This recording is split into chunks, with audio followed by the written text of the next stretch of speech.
Добро пожаловать в мой канал. Après Carmen, la tempête Eleanor balaie la France. Photo PQR. Un skieur de 21 ans est décédé, ce mercredi, après la chute d'un sapin sur une piste de la station du Morillon, en Haute-Savoie, alors que la tempête Eleanor a poursuivi sa route en direction du sud-est.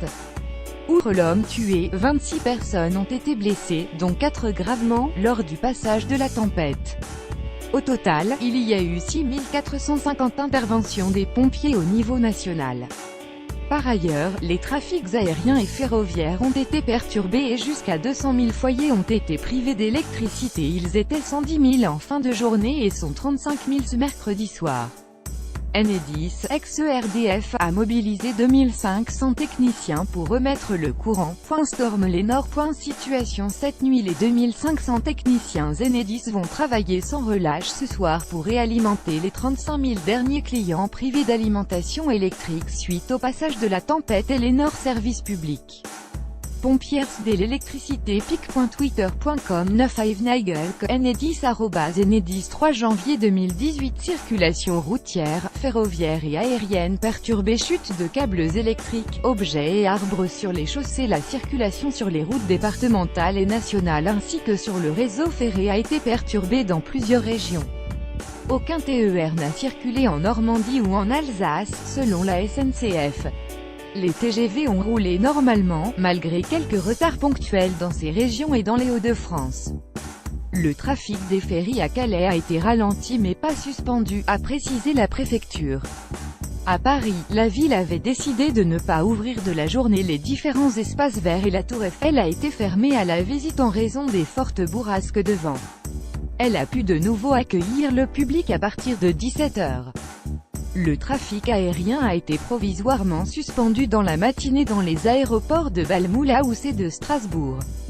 En région parisienne, les fortes rafales de vent ont également provoqué des retards à l'aéroport de Paris-Charles de Gaulle CDG où 60% des vols ont été retardés au départ entre 7h15 et 9h et un tiers à l'arrivée. Si 44 départements étaient en alerte orange à la mi-journée, Météo France a ramené le nombre de départements en vigilance orange à 24 ce mercredi après-midi. Forte rafale de vent. Météo France a aussi relevé des rafales à Roissy à 134 et 110 km/h à Paris, mais aussi 147 km/h à Cambrai Nord, ainsi que 137 km/h à Dieppe, 134 km/h à Metz, 102 km/h à Lille, 107 km/h à Reims et 103 km/h à Clermont-Ferrand. En Occitanie aussi le vent a soufflé fort avec une rafale de vent de 146 km/h à Saint-Martin-de-Londrero.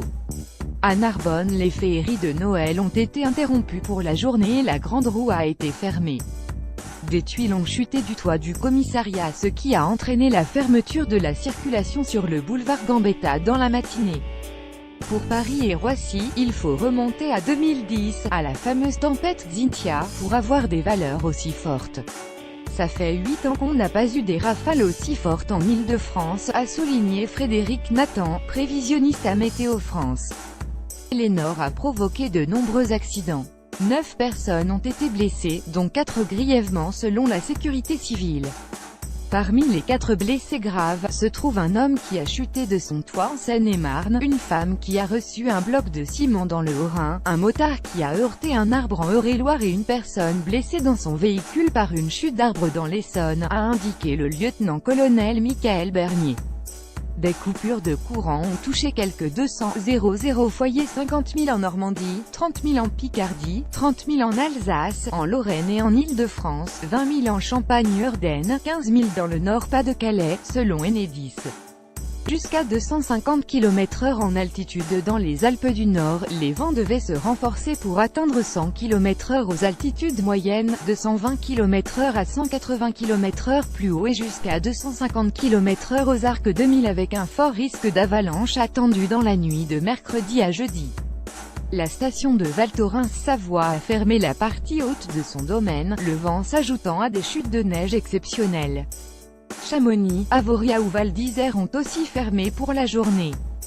Les risques météo ont aussi conduit France Gallo à reporter à jeudi et vendredi les 8 courses hippiques prévues mercredi à l'hippodrome de Deauville-Calvados. Eleanor est la quatrième tempête à toucher le pays depuis début décembre, après Anna, Bruno et Carmen. Cette dernière a quitté la France dans la nuit de lundi à mardi, après avoir balayé notamment la Bretagne, le littoral atlantique et la Corse, avec des rafales à plus de 130 km/h.